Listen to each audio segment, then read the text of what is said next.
Alrighty, so here's somewhat of an update. I've been tinkering, lowered the windshield. The Vector Offroad thing finally came. I've been able to stick a whole bunch of Factor 67s on it, and I begin to sound like a typical YouTuber by naming all those products. I don't get sponsored by any of them, so I'm just telling you the product that I bought. So a little bit about that specifically.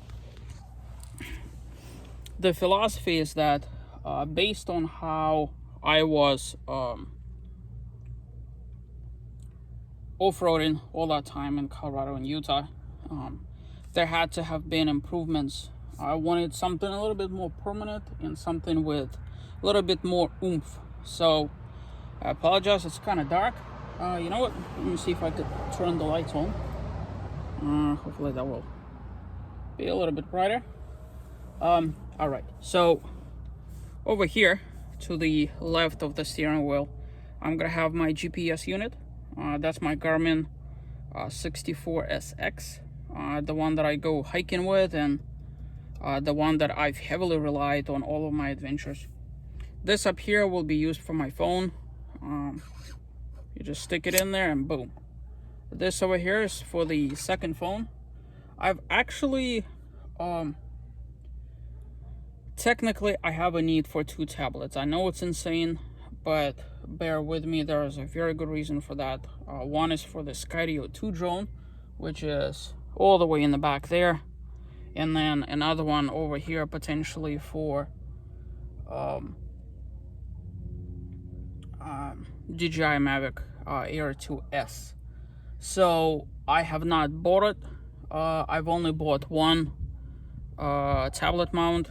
I'm gonna see if I could technically get by. Once I put all the things in here, because what I really don't want is to just clubber up all of this. Another thing that really concerns me is that if you notice the way this is situated, this is already obstructing some of the visibility. And considering the windshield is not tall enough to begin with, when you sit here and you have stuff all through here, right?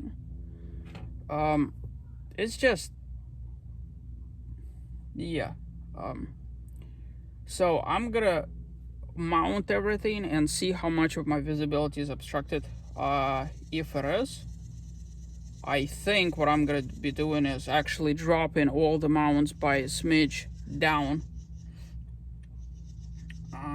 just to kind of lower everything. But for time being, I've installed that. So the windshield drop was actually quite easy. You just unscrew everything, following tutorials and everything like that. Another thing I've done, I've run the cable for my rear view mirror slash trail cam, which is this guy over here. I have unfortunately, as you can see by the fading daylight, ran out of time, but here's what it is. All right, a couple of other updates. Yesterday I mounted those sideway lights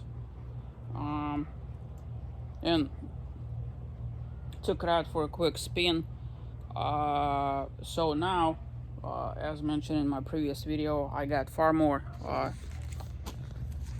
illumination going on. So process is going. Another thing I've done, I've ordered all the bits and pieces for the tow setup. I got a phone call from eTrailer today. They're telling me some of the stuff is on back order. Well, is what it is, I suppose. But that's just kind of it. Now it's just a waiting game. Tomorrow, my objective is to finish mounting this trail camera somewhere up front. I still haven't figured out where and how. I'm tempted to mount this all the way on the bottom, the same way I had it on my Toyota Tacoma. That worked out really beautiful. The problem is I have to see where the approach angle is so I don't hit it. That's kind of my main concern. And another thing is, now that I actually have a winch, I don't want to be obstructing either the winch with the camera, or even if it's not obstructing, I don't want the camera to be damaged by the winch in any way, shape, or form. So that's just kind of it. My next phase is to figure out how to mount the camera on the roof over there. I'll have to play with it some. So, but we'll save that for another day.